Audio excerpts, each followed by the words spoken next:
Cruise Control with AC Cruz behind the mic. How you doing? It's AC. This is my podcast, and I'd like to say a few things because I lost it last episode, and just want to acknowledge some people that we lost in the industry.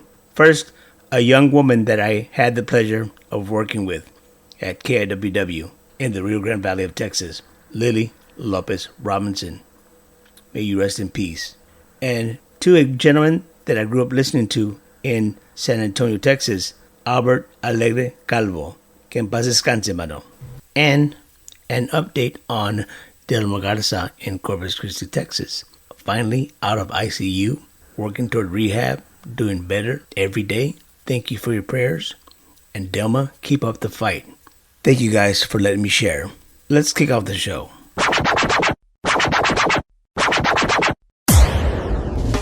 Michael Salgado, for over 23 years, has been cranking out the hits. Two-time Grammy Award winner. Excuse me? Could you repeat that? Two-time Grammy Award winner. And nominated for a third this November. Cross your fingers. Also, Tejano Music Award winner, and the list goes on and on. He's got a new CD and a country CD in the works. Come on now. You may have read is surviving 2 strokes, but now, time to hear from the man himself, Michael Salgado. I'm Jackie Lynn. All this and more, this episode of Cruise Control with AC Cruz behind the mic. Oh, great to have you back, Jackie Lynn.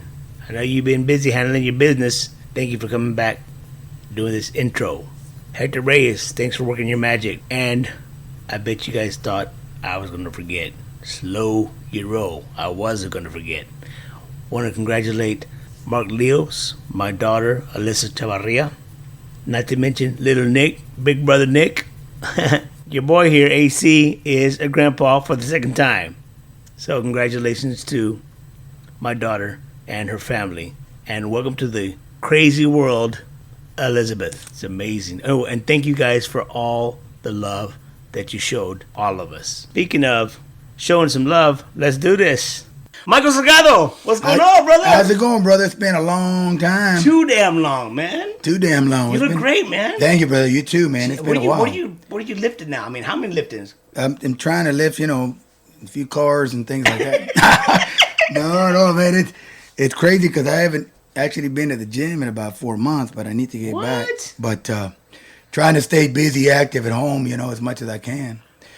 First things first, before we continue, I got to thank you from the bottom of my heart. My family thanks you for showing up for my sister's benefit. Not at all, brother. She was diagnosed with cancer, and she's doing fine now, gracias a Dios. Glad to hear. But Glad to hear. When it came to cancer, messing with the wrong women, right there, forget about it. I'm glad to hear, man. God bless. No, thank you, man. Thank you. You showed up, you showed support, and we appreciate that. The whole family appreciates that. No man. problem. I'm glad I was able to be out there. Do you do those quite often, or?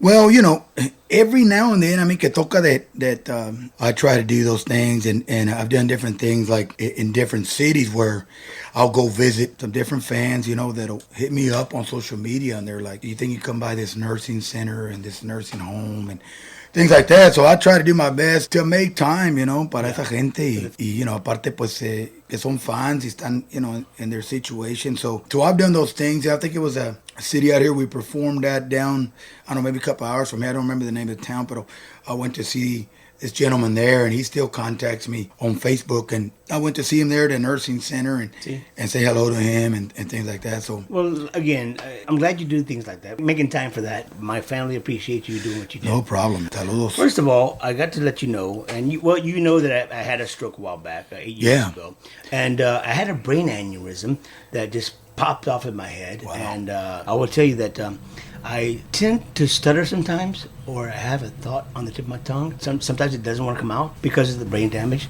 but everybody knows that I had brain damage way before the stroke. I was gonna say, man. Yeah. So needless to say, this stroke that I had worked for the better. Well, man. Anyway, man, gracias a Dios estoy bien. I'm glad to see that you're doing well, and I've been in that same situation where. I wanted to ask you. You had a stroke. Please tell us, man. Well, last year, this started all last year, right? And give it that I didn't have it I didn't really experience any symptoms or nothing like that prior. But I was doing a show in Toledo, Ohio in July of last year. First song of the night, and I was good. I remember I was out there with my wife, and we had gone to eat dinner and things like that, and she was still going with me, before the baby. And so went to the show, got on stage. I was going to do I was doing Palomita Blanca, full crowd, everything that night, and I just saw like flashes of white in my eyes. And then I just noticed that I got super dizzy, right? Yeah. So I tried to keep performing, but I couldn't even like it takes over your speech, everything. Right? Everything. Yeah. I know. So then what happened was I just couldn't keep performing. I just stopped, kind of sick the rest of the night, trying to see if I would kick whatever it was. I didn't know what it was at the time. I thought it was like vertigo, because years back I got vertigo at a show, and I just was kind of dizzy, and I'm like, man, I must have vertigo again or something. But I got nauseous, you name it, right? I went to the doctor. They checked me out, said, no, everything's good. You may want to go see your ear, throat doctor back home. Because I said, well, I'm just going to go see them. So had to wait a couple of flights because they thought, it was going to be an issue to fly. So then we finally got back home, went to my throat doctor here in town. He gave me some medicine. He said, okay, well, here's some medicine. Take that. It should be good. But I still felt like dizziness. Well, that time passed, right? And then in July, you're talking August, I'm performing in New Mexico, another show. I still felt some dizziness, didn't know what it was from. And then we were last song of the night, and I noticed that I just start to get numb on the left side.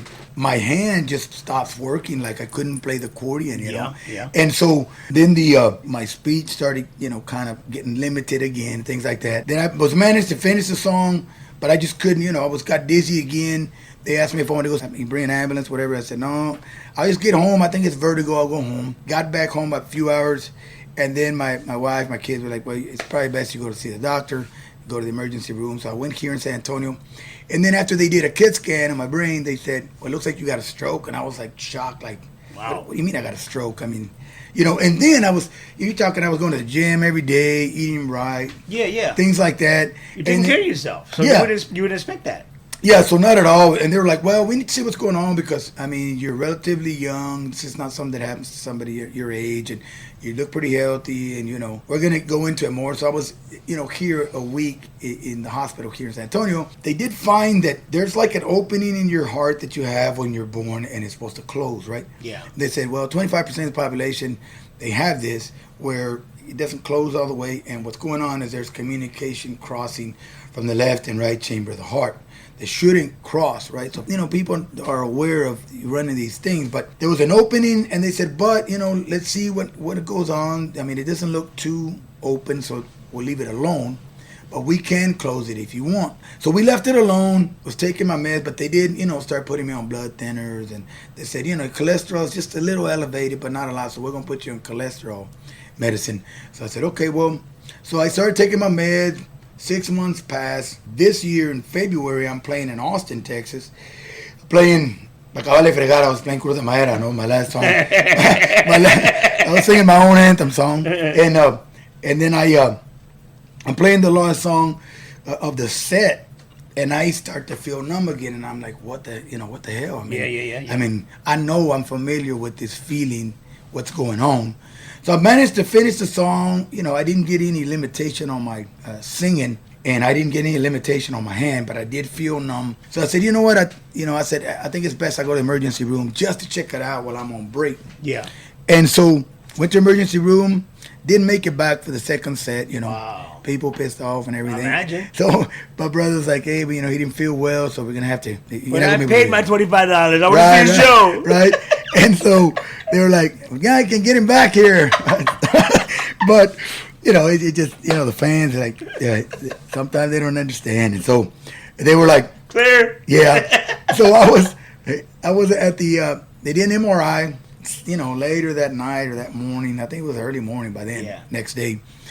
They said, well, it looks like you had another stroke. Wow. So another stroke. And I'm like, man, I was kind of upset, like, what's going on? Yeah. Well, You talking two? So you talking? I had a TIA. I had 2 strokes. So then they admitted me and they said, okay, we see certain things you've already had. So we're gonna do this test again, where they go in with a camera, check out your heart. So they checked it. They put me to sleep second time, but I could almost feel what was going on, man. So I was like, what the hell? I mean, they didn't put me asleep or not for what? But they didn't give me enough anesthesia. So then when I woke up, the doctor said, yeah, it looks like we're going to have to close that up because there's too much communication crossing. I don't know why they didn't close it the first time. So you actually had heart surgery? No, it was like they go in through by your groin and they place like a mesh, like a little metal mesh. It doesn't go off like, in the when you're flying and things like that, but like security, but it's a little metal mesh that eventually the skin starts grabbing onto it, and the mesh stops any blood clots or anything from crossing anymore. So they put that in. It was like a, it's considered a minor surgery. They do all the time. Because I said, okay, well, I'm supposed to perform this weekend. Yeah. I got money to make, man. Come on now. So do I got to pay for the doctors. Yeah. Got bills. I said, so do I need to cancel or what? Because I've got a gig Thursday. I've got a gig Saturday. He said, no, you'll be fine. Oh, what I see. And and then when I put on all social media, I'll be there Thursday, Corpus Christi. People were like, "What are you doing?" And you need to get some rest, and it's not worth it. And my thing was like, well, the doctor gave me the okay. He said yes, because he said normally when we do this thing, we get people out to doing what they normally do. Yeah. You might feel tired or whatever. They did the procedure. I checked out. I guess it was that sometime that Tuesday, Wednesday rested, and then went on the road on Thursday. Right, 2 days later. And I still felt tired and everything. So Thursday I played with like a little, because I told him I play accordion and I sing, Yeah. So is it going to be all right to carry this thing? And yeah, just don't pick it up. I said, okay, well. So I performed. I started feeling like some symptoms, right? And so they managed to finish the gig. I said, I need to go back to the doctor. So we weren't playing Friday, so we drove back to San Antonio. I told my doctor, hey, I'm feeling symptoms again. What's going on? So they do another MRI on Friday. They said, well, we showed the stroke you had last week, but you didn't have anything 24 hours ago. You just had a stroke, so you're going to feel symptoms of a stroke, but it's not a stroke. So I said, okay, well, I got a gig Friday. Do I go do that? And they said, yeah, you can do that. So there you go. Back to the gig. So I felt more comfortable knowing that, it's just symptoms, but it isn't a stroke. And so I experienced those things, right? And the doctor told me, this should be a thing of the past for you as far as strokes anymore. You shouldn't have that problem anymore. And, so yeah, now I have to take my meds every day. But, I was fine all my life up until 46 years old. And they said, I don't know why you didn't ever have this problem, because you've always had that opening in your heart. But now until you're 46, you're, you've got these symptoms now, but it did affect me, and I was like, it kind of messes with you mentally. But are you okay now? Yeah, doing better now. Good. Every now and then, I'll still feel the symptoms. Yeah. Well, listen, that's enough time for this podcast. See you next week. Too much talking already. God damn. No, man. It just happened to hear, man. But the fact that you went into so much detail, I love it. I love it, you're man. Like, I love it. You're like, I didn't want all that. No, that's okay. I can only edit so much. You tell me what do you got to cut out. Well, that's all right. Cut me off anytime. Listen, when you said, let me ask you a question off this podcast, I said, wait, save it before we start recording. So, what do you want to ask me? Anything at all? Well, no, I didn't know she was married. Man, no, you got that question. Go ahead. Go ahead. Well, I was wondering, like, I know, we've known each other way back. 95? 95. 95, yeah. And I was telling my son, I was saying, man, as we were coming over here, I said, that bodyguard is your son? That's my son right there. Damn. My middle son, right? Cause middle? Yeah, he's the middle of the. Well, no, he's probably now right. Up the ladder because my baby, which is 4 months, right? And Alessandra, and then I've got. Congratulations, by the way. Thank you, bro. Yeah. And then Andrew is my youngest of the boys. Yeah. He's 22, and then Michael Jr.'s now 25, right? And then my daughter Katrina, the oldest, right?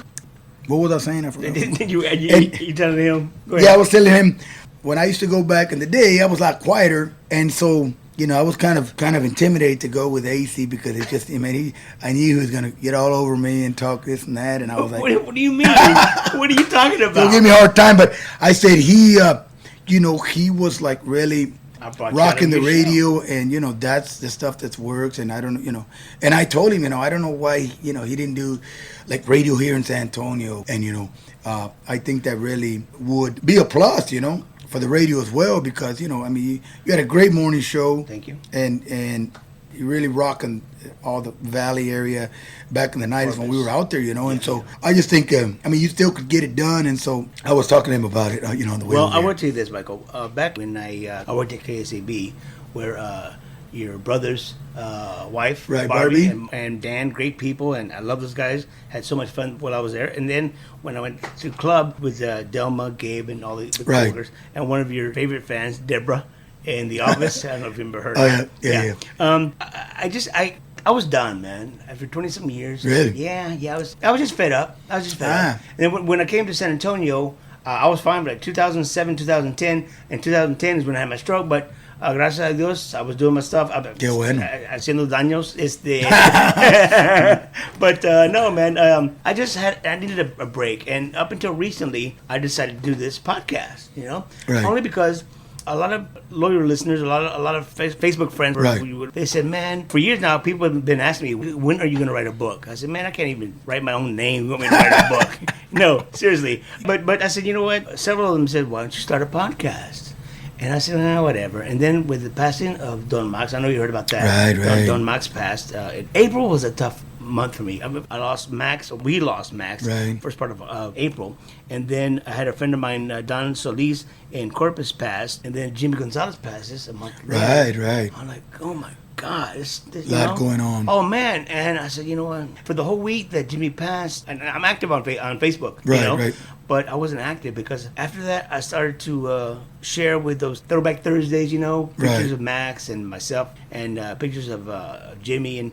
And I said, I don't know if many people know this, and you can. It's still on my Facebook, but Jimmy Gonzalez and Joe were the first ones to take me down to the valley. Because when I was at KYST in Houston, I was there from like 86, 85 to 89. I just quit. So I was still doing commercials, recording commercials for Jimmy, car dealerships, clubs, and what have you. Right. And I went to see him in Dallas. He needed some spots for Florida. What's Immokalee? Right. Several you got towns. Fort Myers and all that. Yeah, exactly. So I went ahead and recorded commercials for them this Saturday night or whatever. Right. So he says to me after the show there in Dallas, we're at the hotel hanging out. Puro pedo, andamos peleando.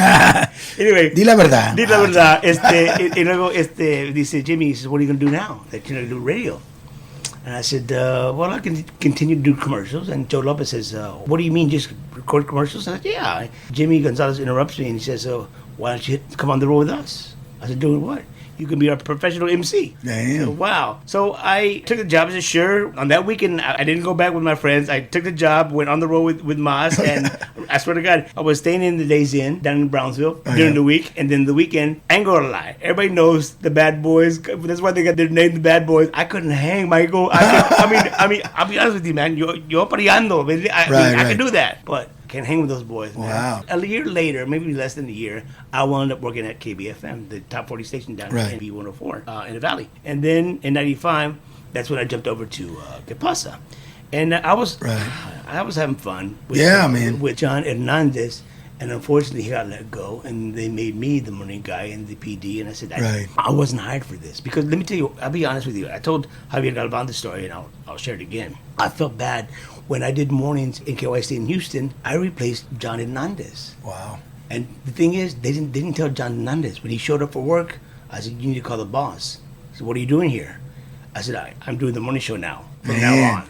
I felt bad. They want to bait you up or what? No, I don't know. I will tell you this, though. When I left B104, this was 86, I think. And then when I left B104, I go work with John and the guys at Que Pasa. And then later on, he's let go. AC Cruz in charge again. I said, God. Wow. I didn't ask for this. Right. I came over here to do afternoons, and that's it. Right, I didn't want to be the PD, Nonetheless, Javier Galvan gave me shit about, he said, whose job are you going for next?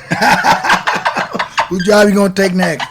No, but anyway, I'm out, man. I'm out. Really? But when I heard about this podcast, I said, you know what? Maybe people will like this. Maybe, like I said, we sitting around shooting the shit. Right. That's what I wanted to share with Facebook friends, my friends, what I'm saying. Right. So anyway, that's why I got you here. And when I told you this on the phone, you said, that's kind of cool. Yeah, because I know my son Mike and my younger son Andrew talked about doing a podcast. And I'm like, well, we've been talking about it, kicking it around, but we haven't really. It's really easy. Done it yet. It's really easy. Really. Oh, man, it's really easy. Does he have a laptop or computer? Yeah. Can you buy him a phone? I'm sure you got mics. Yeah. So he probably can do it. He's just trying to get me to do it, You're checking out the scene, right? I see you now. I see. That's all right. Don't check out everything. Come on. I'll be taking all these ideas. That's all right. But, so it's like telling me yesterday, you got to do different things and this and that. And we're not in the 90s anymore. And I'm known for that shit. I'm going to tell you that right now. Am I or am I not? Yeah. Am I definitely. not? We did some great promotions, didn't we? Yeah, definitely. Let's go ahead and start right now. Behind the Mic with AC Cruz and Michael Salgado. That's right. It goes like this.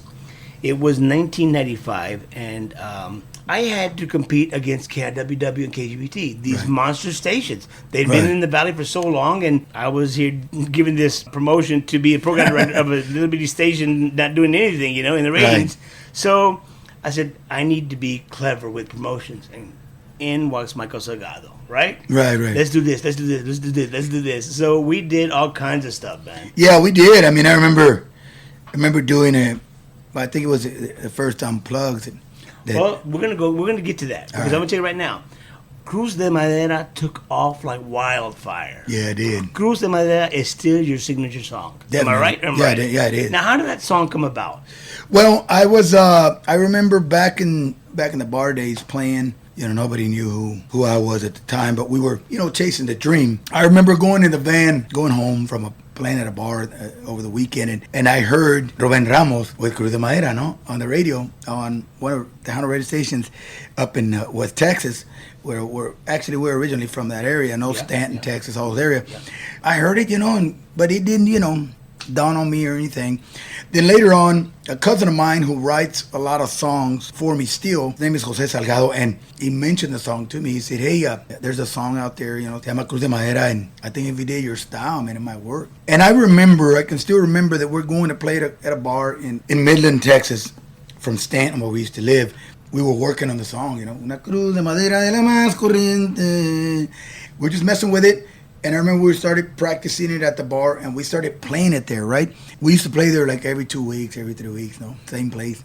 I remember that we would play there the song, we'd come back 2 weeks, play there again, and people started like making the signs. You're talking about a song that isn't out yet or nothing, right? So then they start making the cross sign, people, hey, Cruz de Madera. Yeah. And you think about it now, and we didn't even think about it then, but we already had a gem, there that we didn't know about, right? Yeah. Because people were asking for the song, and it wasn't a song I recorded or nothing. I just played it a couple of times when I was there, and people started asking for it. And then when it got around to when, we decided to record, that was one of the songs I had included. I had wrote a song, Se llama El Día Que Te Fuiste.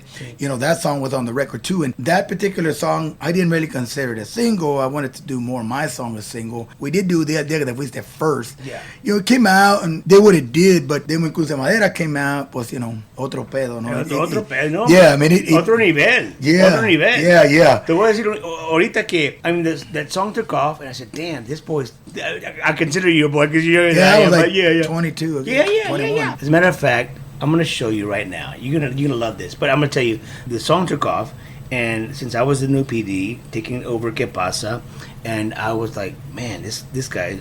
I said, you know what? We're gonna go ahead and do some type of promotion with you, right? Mm-hmm. I said, why not do kind of like an unplugged deal, like just you, Ernie, playing accordion and playing songs in front of maybe 50 people, private. Right. You can only get tickets if you listen to the radio. Right. And here you are with Don Max. Damn. It's a picture of. Please tell the listeners who it is. It's me and Don Max, and it's my brother Ernie. Man, we were young. Back in the day. And then that was the first Unplugged, and that made me, oh damn, I gotta think of something bigger now. Yeah, I mean, because that went really, really well, and I think it was just something new for the audience. I mean, that those are the things that have to be done. Well, I like to think Javier Galvan put it best. He says that we thought out of the box, me and you, right. And then I don't know who came up with this idea about the king of Tejano or king of whatever. Oh, that was the record label I was with, the first Joey record. Now, what was that all about? I mean, I just went for it because let me tell you why. Only because the record label gave us all this money to promote whatever we want to promote. I'm serious. T-shirts, koozies, whatever. Right. Let's do it. You want to put Michael Salgado in a tutu? Go for it. Yeah, I was never really keen to the idea or was favored about the King of Tejano. I mean, come on. I mean, I just came out. I got this strong song. I mean, they did a couple of things that I didn't really agree with, But I mean, the thing worked, right? But I wasn't like. I mean, I'm not the King of Tejano. You got all these other artists that have been out here. They gave you a belt like WWE. Wrestling belt. Yeah, wrestling belt. I didn't get it, though. But what? I still don't have it. What? I didn't even get one. God damn. Come on. No. I never got one. I mean, I guess they have it, right? But I said, well, am I going to get one? They're like, well, no, it's just for, For show. It's for show. No, mama. Just go along with it. Yeah, I was like, and so. Are you serious? Wait. We also did a promotion. You gave away Michael Salgado's accordion. Remember that? Right. We did that as well. Don't get me wrong. I mean, they came up with some good ideas and things to do. But, I didn't agree with all of them. And I think that was our biggest battle, like, back in the day with managing me at the time. And so we didn't agree a lot on things to do, right? And so at the end of the day, some of those things did work. And I'm going to tell you right now, one of the things that really, really worked. Now, I will tell you this, though, with regards to the record label. They didn't like me being friends with the artists, whether it was you, whether it was Javier Galvan, whether it was La Mafia, whatever. They wanted to control whatever you got. But no, I went directly to you. This is the idea that I got. Can we do it? You said yes. You want to talk to your record company? Don't worry about the record company, AC, right? Yeah. You got it, right? So yeah, so it was, it was kind of those things where you had a battle back then with the labels. Yeah, but when I took over at the Que Pasa, I was barbecuing one day. I was barbecuing outside the radio station. Got off the air. We did you and I did the morning show and Max or whatever. I said, okay, I'm gonna go to the other station. I'm gonna go do the same thing with the interviews and blah blah blah. I said, look, they're gonna play your 2 singles, whatever, and give you 5 minutes of airtime. So go ahead, go to. He said, no, I'll be back. I said, no, you won't. Get the hell out of here. Don't worry about it. No, I promise. I'll be back, AC. I said, yeah, whatever. So I was barbecuing. And lo and behold, an hour later, maybe less than an hour, he comes back. Michael Salgado. I said, oh, the man is a man of his word. I said, let's go ahead and start working together. I said, Michael, here's the deal. I will give you expenses, okay? Expenses, whatever you pay your band, your road crew, whatever, put up the sound, whatever. Do me a favor, take expenses. Whatever we make at the door, we'll turn around and give it away to the listener. He said, AC, that's a great idea, right? Yeah. Right? Yeah. And so I think you took like $3,800 to pay your crew and the musicians, what have you. We wound up making that night at the Villarreal. Now, Nano gave us a place. You remember that? Right. Free. And he took the bar. He also provided security. And we took the door. The door, I think we made $13,000, I believe. We were charging $9.95. It was the frequency, right? That's $9.95. Who wanted their nickel back? You know what I'm saying? Right. I'm sure there's one guy. Where's my fucking nickel? But anyway, we made a little over $13,000, and we turned around and gave it away to the listeners. Right. Yeah, definitely. Yeah. Yeah, it was a great. Yeah, I remember those shows at the Villarreal. What are some of your favorite shows that you remember? That was one. There was. I remember we used to do here in San Antonio the Tejano Rodeo. Yeah. El Dorado Ranch. We used to do in Houston. We used to do some shows in Arizona that were really good too. Out there was a big audience there. But did you ever do promotions like we did? That I can remember. I don't think so. Creative promotions. Like right. For example, you know what? 3 big ass billboards on the freeways down in the valley, and it was like Michael Salgado, his latest, blah blah blah. You can hear it now on Que Pasa Night. The whole logo. Yeah, I remember that. It was your mug and the station logo. Yeah. And guess what? Record company paid for it. Well, that's good. Now I have my own label, so I'm gonna be. I was going to ask you, how's it going with your label? Then? Well, it's right now I'm my own artist on it. My son's on it. We actually signed a new female artist, Magali, who is also on the label that we're actually going to get her in to record already. So it's we're doing fine. The business has changed so much since then. So it works a little different now. All the stuff with downloading and stuff. I mean, Right. does that hurt you? No, not really. I mean, we actually signed with a new company that's named Orchard Distribution out of New York, and recently signed a deal with, I got a good deal with them. So, I mean, it's just the way you have to move with the way the future is moving, and if not, you stay behind. So, for me, we do everything digital download, and we'll make maybe couple thousand CDs, but the way the world now is just everybody downloads music. Yeah, for sure. So you have to adapt. I mean, if you don't adapt, it's like going from, a flip phone to a smartphone. If you don't do that, then you stay behind. Damn, I miss those flip phones. Right? I know. What's that? And but it's just adapting with the times, and so we do well. We've been doing well on the digital download, and got this deal now with this other company.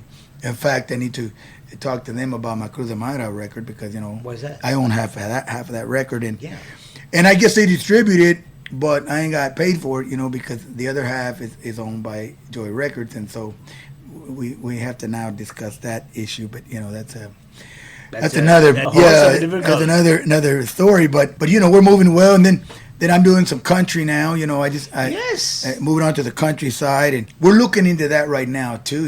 It was crazy when I did it. It was when I started my own label, and I said, because yo vengo por allá de rancho, no, but we grew up in the farms and driving John Deere tractors, and most of my life up till I was about 15, we lived on the farm, one horse town. Everybody knows everybody, howdy, and that's the way we used to say hi back then. Yeah. So I always listened to country, Merle Haggard, all that stuff, the traditional country. You got the new country now, which is great, but so I said I'd like to do some country now that I'm on my own label. You know who my favorite country artist is? You ain't gonna believe this. David Allan Coe. Really? Oh, I love David Allan Coe. But I love it. I love his music. Well, I'm a big fan of like Merle Haggard, Ronnie Millsap, George Jones. Have you ever wanted to record with those artists? Yeah, definitely. I mean, it'd be great to do. You think you will? I was thinking of like John Conley, and these guys. Oh wow! There's a song that he does that. Rose-colored glasses. I think it's called "Way Back" or something like that. Way back when we were lovers. Yeah, that song. I'd like to redo that, man, and it may be great if John Conley did some type of duet, but I just decided to do some country, and I didn't know how people were going to accept it porque por lo mío es acordeón, and I've always liked that estilo de pues my big influences like Ramón Ayala, Los Relámpagos, Cornelio, que en paz descanse, Eliseo Robles. So I didn't know what the audience was going to be like, and so I remember doing a gig here in San Antonio at the SA Event Center, and the first country song I did was from Tim McGraw, and the song is called "If You're Reading This." Yeah. And I learned the guitar, you do the song, and I had my friend Rick Orozco, who's actually been helping me produce all the country stuff.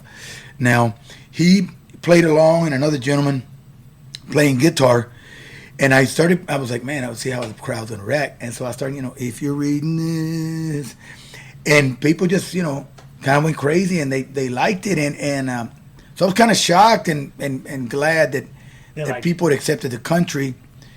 So then I said, okay, well, let me try something else. And I've always wanted to do original country, not covers, because I know a lot of people have done covers, and and pretty much all my country so far has been original music. I did honky tonk cantinas that really have done well. Like wherever I play, all over the United States, like I'll be in California or Florida or up north or wherever I'm at, somebody in the crowd will ask for honky tonk. But you love that. Love that. And I played in California over there in recently. Yeah, recently I was in the Los Angeles area. All that area, right, is kind of LA area.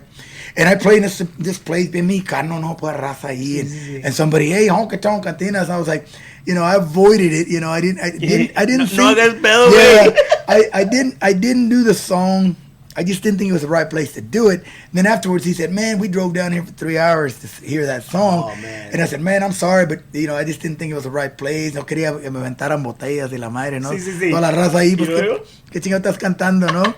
And I'm very surprised that, everywhere I've gone, like I remember when it came out, I did Florida, and people at every club I played, I sang Honky Tonks, and so the song did really well for me, and I continued, I've done One Hell of a Memory, it's done well. I think my latest is Just Like a Woman, but we did, I did Say Something, I did, what's the other one? It's a duet that I did also that people asked for as well. I'm trying to remember the name of that song. And Far Cry From Gone. And so I'm thinking of doing a new song that's called Song I'll Never Write. That's a great title, man. Yeah. And so that song also, it's something that I was working on a few days ago back home, and I'm starting to work with a track because there's this gentleman who writes songs. But I'm going to do another song that my friend Rick Orozco wrote. It's called Honky Tonk Education now. You know how I can tell that you're feeling comfortable right now? Why? Because you start talking like this, like you from West Texas. I'm starting to talk country. You start talking like that for a minute there. Damn, boy, you need to sit there for a minute there. It always comes out. But that's great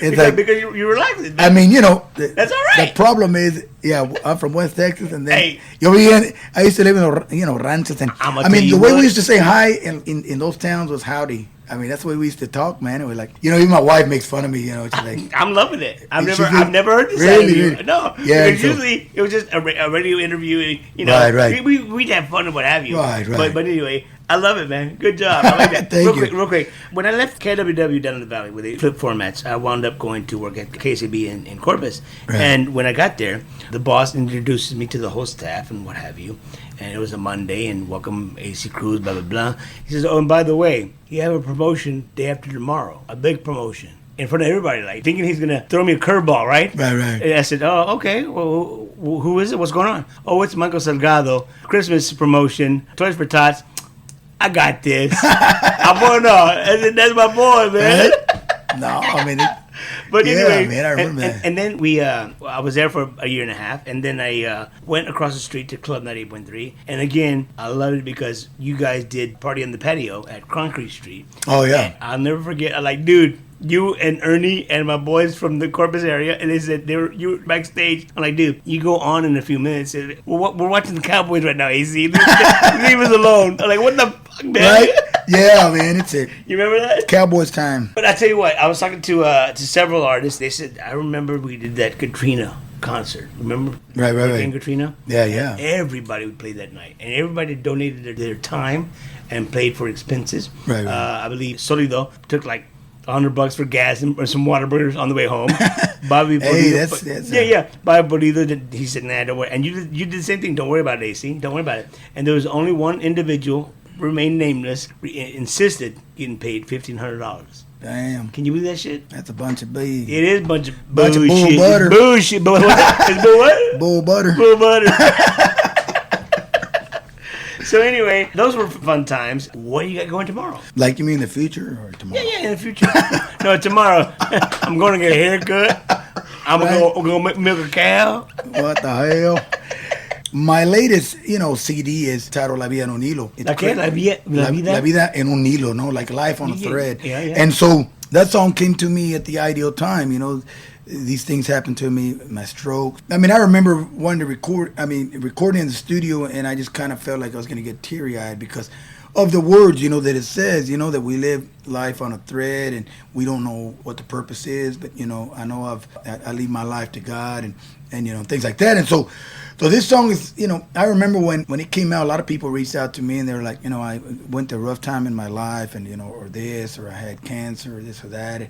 And so that song hit me, and that song came at kind of the same time. So it kind of fit me too, me quedó como el saco, bien puesto because it was just one of those songs. And so that's the latest album I have right now that I'm promoting. It's got, La Vida en un Hilo. It's got a few cumbias there that my cousin wrote that recommended Cruz de Madera, no? Yeah. And that really good cumbias también.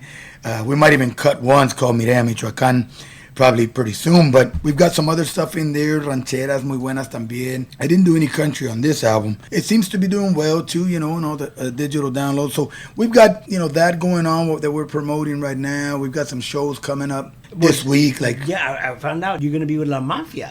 Yeah, we're going to be together at Cachada Casino out there in Louisiana. So that's going to be a great show. I always enjoy watching those guys, man. I grew up back in the day when when we were performing the bars, I was playing with my dad, you know, and I was like 13, 14. Oh, by the way, I don't mean to interrupt you real quick. My comadre Chris Torres from down in the valley, you guys played, I want to say but maybe a month ago, you put out on Twitter on the way down to the valley for a private party that you're going to perform. Well, that Molina family down in the valley. Oh, yeah. Yeah, are friends of, the family members of my comadre Molina. Really? Yeah. Because that's Richard Molina, ¿no? Yeah. Es compadre mío, ¿no? Sí. Dalia, so toda la familia, I've known him for years. But she said, I didn't know the dad sang, or Yeah. But he's the one that, my dad's the one that started it all. And so yeah, I mean, we, every now and then we get together still and do some songs, not as often as we should, I guess. Yeah. Going back to La Mafia, while I was playing with my dad, we used to hear, pues all those famous songs que tienen, so I always enjoy watching them. So we're playing Saturday out there. We're actually doing like an unplugged thing on Friday. Awesome. I always remember you when we do those unplugs. Thank you, sir. Thank you. Does it ever get tiring? Tiring? Yeah. Oh yeah, now especially ever since, my strokes and things, it gets a lot more tiring. I notice it when I'm tired, if I don't sleep enough, my head hurts and things like that. And man, I was talking to my wife last night and I was telling her, man, before my strokes, I remember we used to, wake up early, go to the gym, and now it's like, you're struggling, man. And at midday, the other day I took my dad to the hospital, not the hospital, to the doctor, because he had to do, his colonoscopy thing. And so I was like, man, I don't know how I'm going to get up. But I managed to get up. I was like, I don't know, 6 o'clock in the morning. Well, you're in the right place if anything happened. Hey, real quick. Speaking of your wife, this is a suggestion for your wife. Okay. That's for you. I see your wedding band there. That is a... What is that? Wedding band with the GPS tracker in it. I need to get her one of those then. No. For me? Yeah. Oh. Don't be giving her any ideas, man. Come on. Well. Anyway, brother. Yeah. Well, you're doing something right because you've been working for how many years now? Now about 23 years. 23 years, yeah. Gracias a Dios. And so, yeah, I mean, porque pues el secreto es, es no llegar, pero mantener and, stay, because anybody can get to the top. And I remember, that they used to tell me that when I was with the label. I mean, you can get to the top, but you get to the top, you got to come down. No, and so the thing is, you can get to the top, but the thing is to maintain, and stay in this. I was just going to ask you, any suggestion, any words of wisdom to the young talent coming up? First of all, you need to have a lot of self-discipline. You need to be humble. You need to watch and learn and listen to the right people, because I have my battles with my own son, and Andrew, Andres. And, I'll tell him, let's do it this way. And, well, no, this and that. And then he'll do it, and then he'll be like, well, Dad, you were right. And, well, I've only been doing this 20 years, son. Yeah. So, but I think that, like I tell him, it requires a lot of self-discipline. And because sometimes he'll do certain things, and I'm like, well, you're just not ready. You got to show that you're ready. And so I think that, if you really want to do this, it ain't an easy career, and you really have to go after it. And remember that, people are going to tell you, this can't be done, and get a real job. And I used to hear that all the time. Yeah. But I follow my dreams, and gracias a Dios, primeramente, no? Thanks to God, but I'm here today and doing what I love to do. But, you have to really love to do it. Whatever it is, singing, whatever your passion is, no? You have to love doing it in order to be successful doing it. And just remember, keep your feet on the ground, porque, a mucha gente se le sube y ya, you kind of lose the essence of yourself. Any of the new artists that catch your ear that you say, this guy's good, or this girl's fantastic, or anybody that you would like to work with? If not, just go. I'm trying to think who's out there in the new that I would want to work with. Okay, never mind. So it's kind of hard to say. Okay. It's there's some new talent out there. Some that I wouldn't care to work with, and some that well, I won't even ask. Maybe. We'll not ask you. Yeah. And it's not going to that subject, but you know who you are. Yeah. But so I mean, there's a lot of great talent out there. Like I said, I'm hoping to expose the girl that we have, my son as well, my son Andres. I mean, we're working on that all the time. We're trying to get him in the studio to finish up. Actually, he's got a song recorded that we might be releasing here pretty soon. We were just in this changeover with the distribution companies, but He's got a song called Te Suplico that should be coming out soon. Right. That we kind of backed him on that, you know, the band. And so the thing is with my son, he likes a lot of the new style right now. That's like sereno, the guitarra stuff, lo mexicano, no? And so it's a different genre. It's a little different than what I do. Yeah. So, but the new generation is hearing different things. Sure. So, but we do got, you know, Magali who's doing the Tejano stuff. So we're hoping that we can get her launched out there and doing a good job. And I mean, there's a lot of great talent out there. So all I can say is, you know, hope they do well and keep their feet on the ground. Good. Well, listen, man, I know you got to go. You got another engagement to go to. I'm going to let you go. And I want to thank you for joining me. No, man, thank you for having me. I think this is a good thing, and I think this is going to motivate us to do our podcast as well. Well, sure. And I'm going to invite you to go over there. Oh, by all means, I would love to. I'd love to, man. But no, definitely, it's been great seeing you. I mean, if we here, we'd have to be here all day and night, talk about all the stories, forget right? about that. Well, I mean, we didn't touch a lot of the stories because... they can be touched, Bob. Okay, well, it's your call, man. Like, it's your call, but don't come back, motherfucker. No.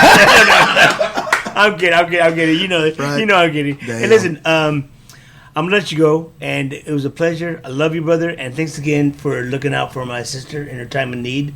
And, Definitely. We wish nothing but the best for you, man. Thank you, brother. Love you too, and I hope you stay well and healthy, you know, but so I hope to see you down the road somewhere. Saludos to your family también. Thank you so much, Michael Salgado. Bring home the gold, that Grammy, the third one, brother. Good luck. Thanks, you guys. Thanks for all the love, all the support, all the comments, all the feedback, the positive vibes. Keep them coming. Want to thank Hector Reyes from Hired Gun Productions, Mark Leos. Be sure to tell your friends. If your friends don't like it, find new friends. Chill till the next episode. Cruise Control with AC Cruz behind the mic.